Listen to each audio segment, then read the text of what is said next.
we are constructive on the return outlook of the Asian equity market for 2021, mainly because of the strong cyclical recovery that we anticipate as we expect Asia ex-Japan GDP growth to return back to 6.7% level next year, compared with this year 0.3% contraction. And more importantly, we are seeing a broadening of the economic recovery.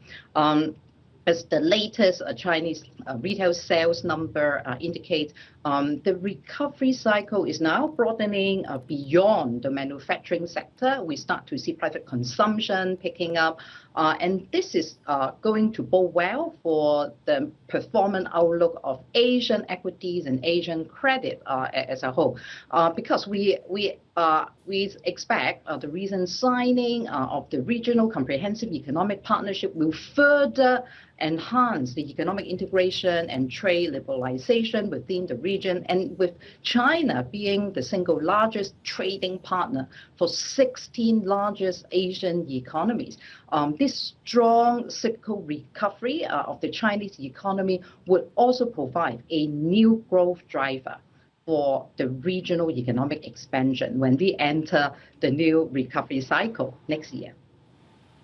Right.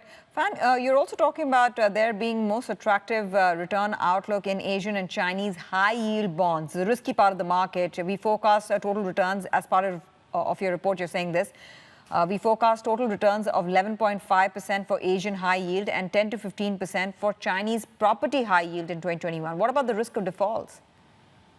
Yeah, we stay vigilant to the corporate default risk as China also recently introduced the free red line policy, trying to deal with the structural risk of indebtedness in the corporate sector. So we stay selective in positioning in the credit market, and we also focus on quality. So with the current Asian credit spread still staying at above the pre-pandemic level as compared with the strong performance in the corporate debt market in the US and Europe, we think there's still a compelling risk-reward profile in the Asian credit market. We like the yield pickup. The default problems recently arising from the onshore SOE is clearly a warning signal, but this also reflects that the divergent performance within the Chinese credit market will continue.